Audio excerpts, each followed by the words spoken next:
Pemirsa, kali ini kita menyusuri ya jejak-jejak peradaban leluhur kita, di mana memang pasang surut sejarah dan lika-liku masyarakat Jawa lebih dari 1,5 juta tahun silam mengajarkan pengalaman hidup yang sangat berharga. Kali ini kita berada di kebun ketela ya, jadi ini daun ketela ini. Nah ini biasanya ujung-ujungnya itu bisa dibuat untuk sayur pecel. Nah ini. Dan memang ketela ini juga salah satu kemudian makanan yang bisa antioksidan ya, memperbaiki kemudian kinerja tubuh, dan tentunya memang sangat bermanfaat ketela ini ya. Dan selain itu kemudian, selain kemudian kita membahas ketela, pohon-pohon besar, sukun dan lain sebagainya ya, sukun ini juga sudah ada dalam relief di Candi Borobudur. Di Candi Borobudur juga ada sukun, dan daun sukun juga merupakan obat ya. Beberapa peneliti daun sukun bisa kemudian mengontrol kadar gula ya dalam darah. Termasuk kemudian diabetes, bisa mengobati diabetes ya. Dan sukun ini luar biasa sekali, tanaman asli Asia Tenggara ya. Termasuk menyebar ke Oseania, kepulauan-kepulauan Pasifik ya, sukun ini. Dan memang di arah sana memang ada punden yang sangat keramat, yang sampai saat ini itu dilestarikan oleh masyarakat. Sehingga kita perlu kemudian untuk menuju ke sana, meneliti atau melihat atau studi observasi ada penampakan apa saja secara artefaktual, ekofak, dan fitur. Nah.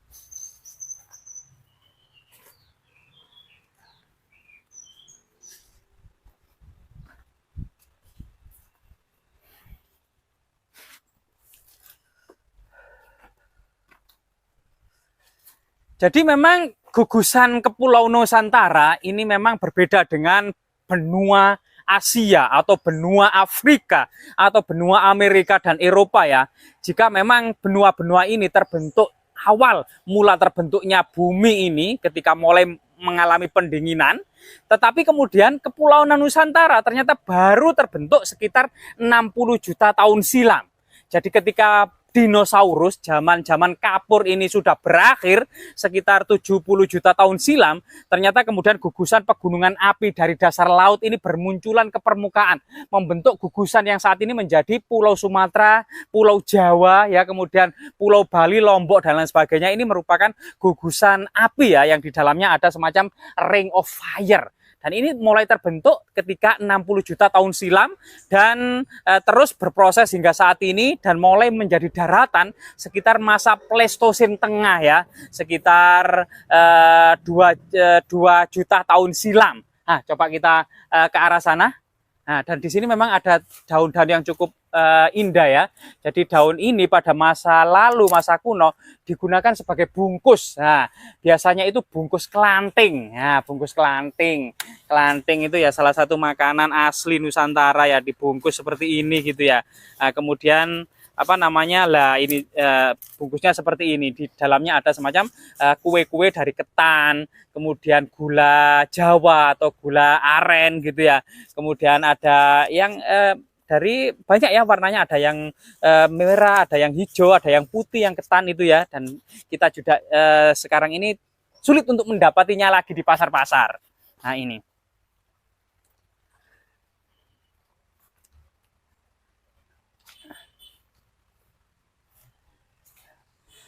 Jadi jika Thomas Stamford Raffles tahun 1811 sampai tahun 1816 telah menjajah Nusantara, itu menulis dalam bukunya History of Java berbagai macam keragaman flora dan fauna yang ada di Nusantara, termasuk beberapa pohon ditulis ya, seperti pohon-pohon yang saat ini mungkin generasi now sudah tidak tahu lagi nama-nama pohon tersebut.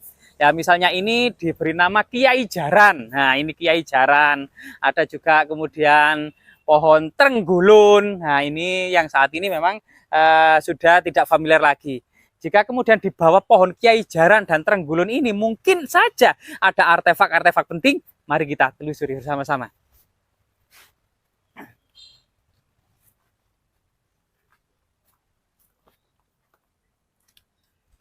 Jadi rahayu, rahayu, rahayu ya.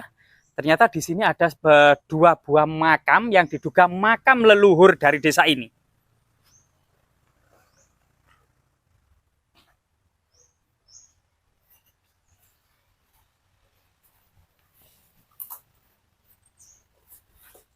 Rahayu, rahayu, rahayu.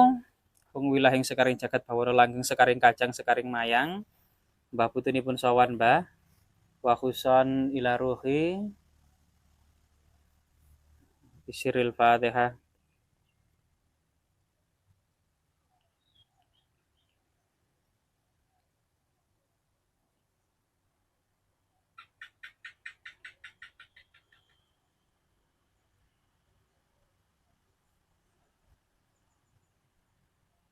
Iya.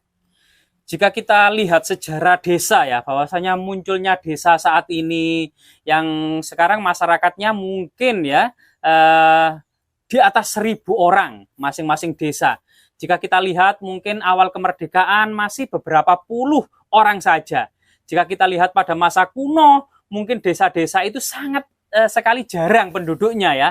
Tanah-tanah sangat luas, setiap kepala keluarga mungkin menggarap lahan sekitar 3-4 hektar. Dan di situ ada usaha yang keras, mulai dari menggarap lahan yang luas, membuat saluran-saluran irigasi, memadatkan jalan-jalan yang rata gitu ya, dalam sebuah gotong royong atau gugur desa, gugur gunung pada waktu itu gitu ya. Dan tentunya kemudian para leluhur inilah yang memulai menatah desa menjadi seperti ini, dengan jalan-jalan yang sudah rata, saluran-saluran yang sudah diairi air sehingga bisa mengairi sawah-sawah, tidak ada rawa-rawa, sudah berubah menjadi sawah, tidak ada hutan dan semak belukar, sudah menjadi sawah, dan kita mudah untuk menggarap dan melaluinya. Dan tentunya generasi dahulu, terutama para leluhur kita, para perintis ini memang bagian dari masa lalu atau para founding father dari sebuah desa itu ya, yang dikenal dengan Sang Baurekso atau pendiri desa. Kemungkinan memang dua makam yang terbuat nisannya dari batu alam ini diduga sebagai pendiri dari sebuah desa ini. Dan ada semacam lumpang batu kecil yang artinya memang lumpang batu ini diduga adalah lumpang batu persajian atau perdupaan, yang diduga ada semacam situs religi, semacam kabuyutan atau kepercayaan asli Nusantara. Belum ada panteon-panteon semacam kemudian arca-arca yang bersifat Buddha maupun arca-arca yang bersifat Hindu, menaikkan sebuah batu megalitik ya, bisa jadi batu lumpang besar, mortal stone, atau menhir, atau dolmen, atau kemudian lambang-lambang kesuburan lainnya yang identik dengan semacam ritual di sekitar area pertanian yang sangat luas, dengan harapan pada masa lalu tanamannya baik, panennya yang sangat melimpah. Coba kita kemudian menyusuri area ini dengan situs-situs yang beragam ya, yang lainnya ya. Nah, di sini. Nah, di sini ini ada semacam situs. Nah. Jadi ini dimanfaatkan ya, mungkin air minum oleh masyarakat juga untuk menanam cabai di sekitarnya. Namun sebuah fakta di sini memang ada batu dolmen ya, atau meja batu kecil persajian, dan ini juga meja batu besar yang ternyata memiliki motif-motif seperti batu meteor, batu hitam ya, yang siapa sangka ternyata ada semacam jejak-jejak leluhur kita yang dahulu mungkin ini batu alam yang sangat besar, namun kemudian leluhur kita memilihnya ya. Ya, rahayu, rahayu, rahayu Mbak, rahayu, rahayu, rahayu. Lah, ternyata kemudian di bawah batu besar ini ada mortal stone ya, atau lumpang batu. Coba kita bersihkan ya. Nah, kita bersihkan kotoran-kotorannya, dan ini ada semacam lumpang batu pecah juga. Nah, ini jejak lumpang batu ya, pecah ya. Nah, ini dahulunya mungkin tidak pecah. Jadi lumpang batu yang ini kelihatannya dari segi ukuran ini relatif kecil ya, relatif kecil.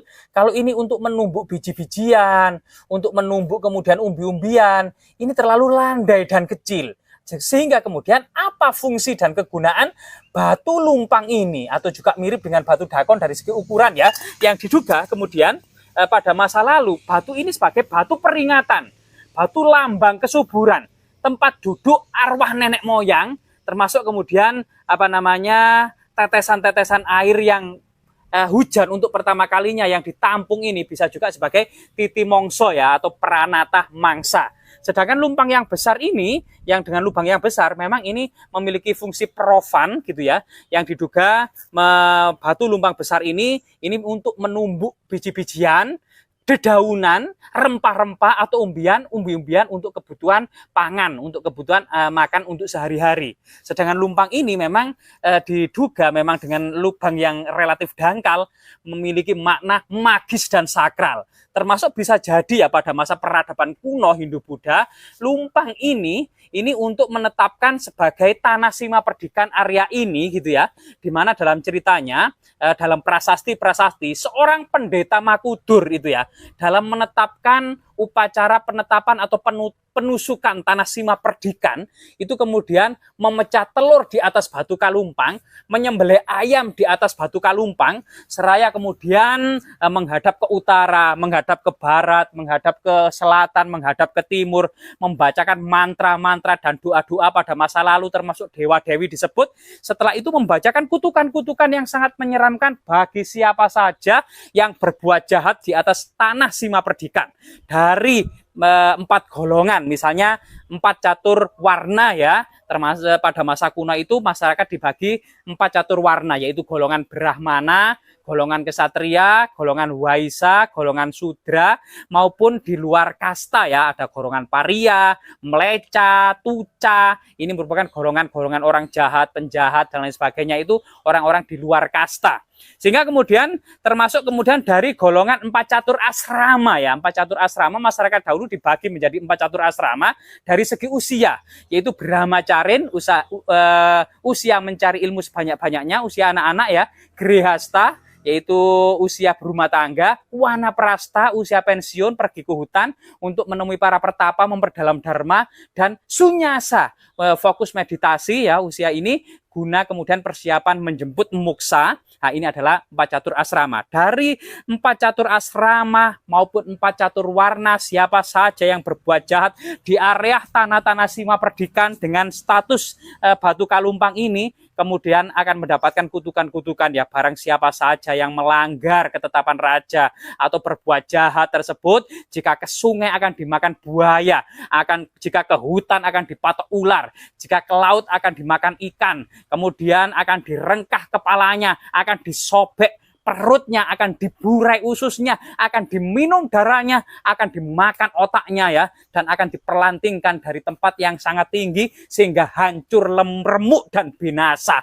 Ini merupakan kutukan-kutukan pada masa lalu sebagai sebuah peranata sosial yang ada di tengah-tengah masyarakat, guna bagaimana kemudian leluhur kita memiliki cara yang sangat unik untuk menata masyarakat Nusantara yang demikian besar, menata masyarakat Jawa yang demikian luas menjadi sebuah peranata yang sangat indah gitu ya, yang kemudian menjadi sebuah keteraturan yang ada di tengah-tengah masyarakat kita. Sehingga kemudian berbagai macam makna batu yang sangat besar di masa lalu dan konteks-konteks kesejarahannya gitu ya, akan semoga tetap memberikan manfaat gitu ya, manfaat serta kemudian pelajaran serta edukasi, serta juga membantu mungkin ya para pelajar baik di tingkat SD, SMP, SMA ya, mau untuk kemudian yang dimana ada mata pelajaran sejarah atau sosial yang kemudian bisa kemudian video-video kita itu mencoba mereview dalam pandangan yang berbeda gitu ya, untuk membantu mengungkap atau menghafal kembali pelajaran-pelajaran